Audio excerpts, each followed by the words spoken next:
पिछले चैप्टर की लास्ट में हमने देखा था कि यूजीन को ये बात समझ में आ चुकी होती है कि रो इलेम के मेंबर्स उसे अपने डिपार्टमेंट में बिल्कुल एंट्री नहीं देना चाहते, जिससे वो बहुत दुखी होकर हॉस्पिटल से जाते हुए कहता है, आखिर मेरे साथ ही ऐसा क्यों होता है।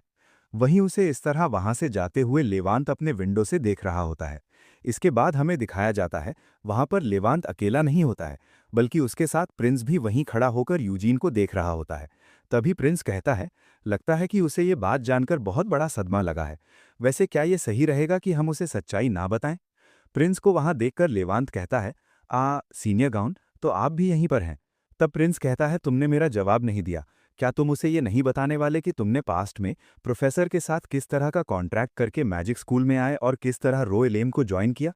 ये बात सुनकर लेवांत कुछ भी नहीं बोलता और चुपचाप पास्ट का एक सीन याद कर रहा होता है। लेकिन अगले ही पल थोड़ा चिंता करते हुए कहता है, पहले तो मैंने सोचा था कि मैं उसे सब कुछ सच सच बता दूंगा, लेकिन अब देखकर ये लगता है कि अगर मैंने उसे सच बताया तो वो पता नहीं क्या करेगा। लेवांत के इस बात से प्रिंस भी अग्री करते हुए कहता है, हाँ तुमने ये बात तो सही कहा। तभी लेवांत कहता है, और अगर पॉसिबल हुआ तो मैं यूजीन को इन सब चीज़ों में इन्वॉल्व नहीं करना चाहूंगा। इसके बाद किसी अननोन आदमी को दिखाते हुए कहा जाता है कि आगे होने वाली बैटल्स बहुत ही ज़्यादा डेंजरस होंगी। इसके बाद सीन शिफ्ट होता है और हमें यूजीन के कोला फैक्ट्री को दिखाया जाता है, जहां सुनबे इरिटेट होकर बोल रही होती है कि रो एलेम ये, रो एलेम वो, आखिर इस डिपार्टमेंट में इतना अच्छा है ही क्या। और आगे चिल्लाकर कहती है, और मैं तुम्हें बता रही हूं कि तुम एक बहुत अच्छे शामन बन सकते हो। ये बात सुनकर यूजीन कहता है, अब अचानक से हम शामनिज्म की बात क्यों कर रहे हैं? तभी साइड में खड़ा लोरोसी परेशान होकर कहता है, तुम दोनों शांत हो जाओ और चुपचाप काम पर ध्यान दो। लेकिन सुनबे अभी भी चुप नहीं होती और उस पल को याद करते हुए चिल्ला चिल्ला कर कहती है, मैंने उस दिन देखा था कि नेचर ने मुझे कोई रिस्पॉन्ड नहीं दिया, लेकिन उसने तुम्हें फॉलो किया। इसका मतलब तुम्हारे अंदर एक शामन बनने का एक्सेप्शनल टैलेंट है। आगे दोबारा नेचर के बारे में बताते हुए कहती है, भले ही एक शामन को नेचर से कम्युनिकेट करने के लिए स्ट्रिंग्स की ज़रूरत होती है, और जिसके पास जितना ज़्यादा स्ट्रिंग होता है वो उतने अच्छे से कम्युनिकेट कर पाता है, लेकिन अगर नेचर तुम्हें खुद फॉलो करे तो इससे कोई फर्क नहीं पड़ता कि तुम्हारे पास 10 स्ट्रिंग हैं या सिर्फ एक। अभी सुनबे ये सब बता ही रही होती है कि तभी यूजीन परेशान होकर कहता है, ऐसी कोई बात नहीं है, मैंने तो बस उस दिन अचानक से ऐसे ही कुछ भी कर दिया था। वैसे भी मैंने आज तक शामनिज्म नहीं सीखा है। ये बात सुनकर सुनबे और जोर से चिल्लाकर कहती है, यही तो बात है कि तुमने शामनिज्म नहीं सीखा है, फिर भी नेचर ने तुम्हें रिस्पॉन्ड किया। हालांकि तुमने खुद नेचर से कम्युनिकेट करने की कोशिश नहीं की थी, फिर भी पता नहीं क्यों नेचर ने तुमसे खुद कम्युनिकेट किया। तभी अचानक से गुस्से में चिल्लाकर कहती है, वेट, कहीं तुम मेरे सामने अपना टैलेंट शो ऑफ तो नहीं कर रहे ना? ये बात सुनकर यूजीन चौंक जाता है और कहता है, नहीं तुम गलत समझ रही हो, मेरा ऐसा कोई भी इंटेंशन नहीं था। वहीं लोरोसी को तो कुछ भी समझ नहीं आ रहा होता है कि आखिर ये दोनों किस चीज़ के बारे में बात कर रहे हैं। इसके बाद यूजीन सुनबे को सीधा सीधा बोल देता है कि मैं शामन नहीं बनने वाला, क्योंकि मुझे रो इलेम ज्वाइन करना है। तब लोरोसी कहता है, क्या तुम रो इलेम ज्वाइन कर भी सकते हो या नहीं? ये सुनकर यूजीन रो इलेम के बारे में सोचते हुए मुस्कुराकर कहता है, फिलहाल थोड़ी प्रॉब्लम है, लेकिन मैं फ्यूचर में कुछ ना कुछ करके रो इलेम ज्वाइन कर ही लूंगा, क्योंकि मुझे भी उन लोगों की तरह कूल बनना है। वहीं उसे इस तरह देखकर सुनबे और लोरोसी दोनों ही बहुत ज्यादा निराश होते हैं। इसके बाद वो तीनों कोला के बैरल्स को कहीं ले जाने लगते हैं। तभी सुनबे कहती है, मैं जानती हूँ कि रो इलेम बेस्ट है, लेकिन मैंने सुना है कि उनके प्रोफेसर पिछले 2 साल से वापस नहीं आए, तो अब तुम क्या करने वाले हो? तब यूजीन कहता है, यही तो मुझे भी समझ नहीं आ रहा, लेकिन पता नहीं कैसे लेवांत ने पहले ही रो इलेम को ज्वाइन कर लिया है, और तो और वो मुझे इसके बारे में कुछ बता भी नहीं रहा, लेकिन मैं इसके बारे में पता लगाकर ही रहूंगा। और फिलहाल एक गेट को खोलते हुए कहता है, आज भी कोला बिकने के लिए तैयार है। और हमें दिखाया जाता है कि उसके स्टोर के सामने बहुत ज़्यादा भीड़ होती है, जहां यूजीन अपना बैरल लेकर खड़ा होता है और तामिर चिल्ला चिल्लाकर सबको दुकान पर बुला रहा होता है। दूसरी तरफ कोला पीकर पब्लिक भी बहुत ज़्यादा खुश होती है।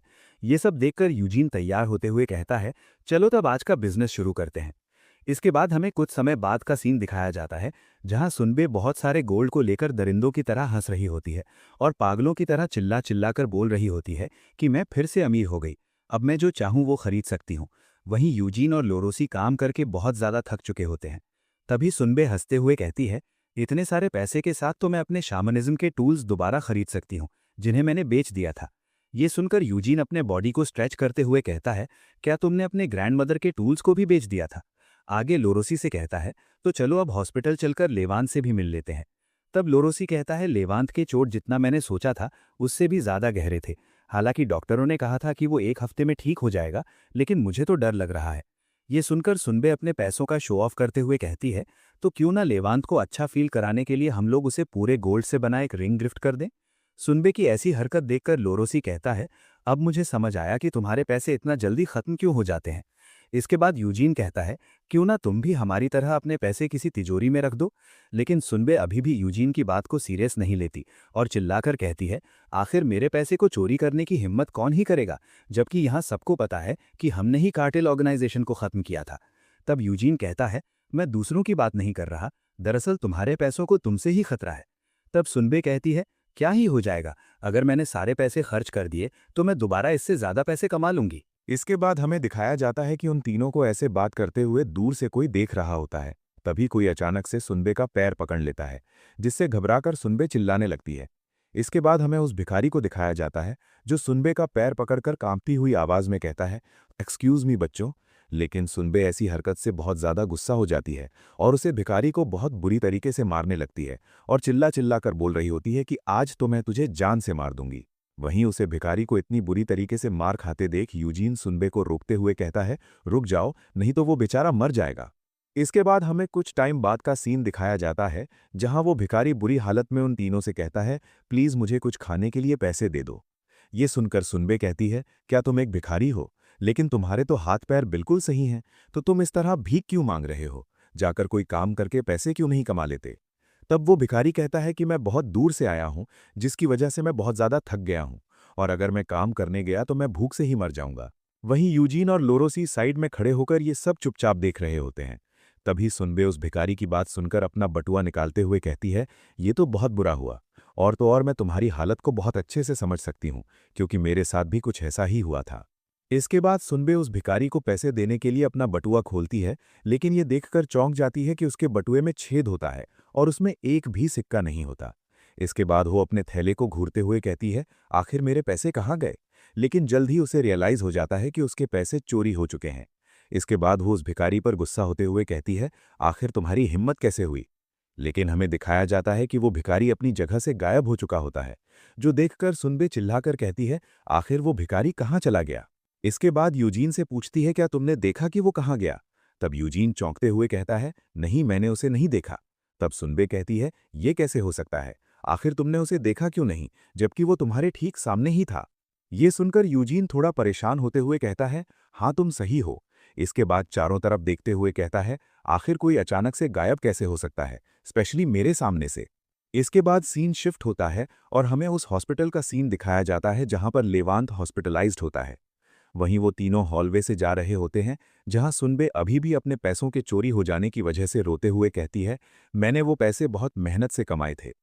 वहीं सुनबे की ऐसी हालत देखकर यूजीन उसे दिलासा देते हुए कहता है, शांत हो जाओ, हमने पुलिस को रिपोर्ट कर दिया है और उम्मीद है कि जल्द ही वो लोग उसे ढूंढ लेंगे।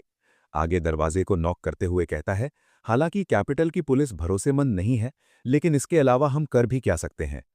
ये बात सुनकर सुनबे गुस्से में कहती है, अगर मैंने उस कमीने को पकड़ लिया तो मैं उसे जिंदा नहीं छोड़ूंगी। इसके बाद यूजीन लेवांत के रूम के दरवाजे को खोलकर अंदर देखता है तो वहां पहले ही कोई लेवांत से मिलने आया होता है, जो देखकर यूजीन थोड़ा कंफ्यूज होता है। वहीं सुनबे उसके पीछे से निकलकर आगे देखते हुए कहती है, आखिर तुम अचानक से रुक क्यों गए? लेकिन वो उस आदमी को देखकर कहती है, ये आदमी तो वही है। वहीं लेवांत उन तीनों को वहां देखकर कहता है, अरे तुम लोग भी यहां आ गए, चलो मैं तुम लोगों को इनसे इंट्रोड्यूस करवाता हूं। वहीं साइड में वो आदमी अभी भी चॉपस्टिक से नूडल्स खा रहा होता है, जिसे सुनबे पहचान लेती है और बहुत गुस्से में कहती है, तुम कमीने भिखारी कहीं के, आखिरकार हम दोबारा मिल ही गए। वहीं सुनबे को देखकर वो आदमी कहता है, थैंक यू यंग लेडी, आपकी वजह से मैं आज खाना खा पाया। वहीं उन दोनों को ऐसे बातचीत करते देख लेवांत थोड़ा कंफ्यूज होते हुए कहता है, क्या आप लोग एक दूसरे को पहले से ही जानते हैं? आगे उस आदमी से कहता है, लेकिन वो आपको भिखारी क्यों कह रही हैं? और तो और देखने से लग रहा है कि वो अभी बहुत गुस्से में भी हैं। ये सुनकर वो आदमी थोड़ा शर्मिंदा होते हुए कहता है, दरअसल बात ये है कि। लेकिन तभी सुनबे बहुत गुस्से में एक अटैक तैयार करते हुए चिल्लाकर कहती है, अब मरने के लिए तैयार हो जाओ कमीने। वहीं सुनबे को इतने गुस्से में देखकर वो तीनों चौंक जाते हैं और उसे रोकते हुए कहते हैं, रुक जाओ सुनबे, आखिर तुम ये कर क्या रही हो? लेकिन वो आदमी सुनबे के इतने खतरनाक अटैक को भी देखकर बिल्कुल भी नहीं डरता और सिर्फ अपने चॉपस्टिक की मदद से सुनबे के अटैक को डिस्ट्रॉय कर देता है, जो देखकर सुनबे हैरान हो जाती है। इसके बाद वो आदमी शांत आवाज में कहता है, शांत हो जाओ बच्चों, तुम लोगों को हॉस्पिटल में ऐसे अटैक नहीं करने चाहिए। वहीं उस आदमी के ऐसे कारनामे को देखकर यूजीन अपने मन में कहता है, आखिर ये आदमी है कौन और इसने इतनी आसानी से सुनबे के अटैक को नलिफाई कैसे कर दिया। वहीं लेवांत माहौल को खराब होता देख तुरंत अपने बेड से नीचे उतर जाता है और सुनबे को रोकते हुए कहता है, शांत हो जाओ, मुझे लगता है कि तुम दोनों के बीच कोई मिसअंडरस्टैंडिंग हो गई है। और तो और ये आदमी कोई भिखारी नहीं है, बल्कि रो इलेम के वही प्रोफेसर हैं जो पिछले 2 साल से गायब थे। ये बात सुनकर उन तीनों के पैरों के नीचे की जमीन हिल जाती है। तब प्रोफेसर कहते हैं, लगता है कि तुम लोग मुझे ऐसे देखकर सरप्राइज हो गए। और जैसा हमें लगा था कि प्रोफेसर की सच्चाई जानकर सुनबे बहुत ज्यादा चौंक जाएगी, लेकिन यहाँ पर कुछ और ही होता है। दरअसल यहाँ पर यूजीन बहुत ज्यादा सदमे में होता है और कहता है, ये नहीं हो सकता। आखिर रो इलेम के प्रोफेसर चोरी क्यों कर रहे हैं?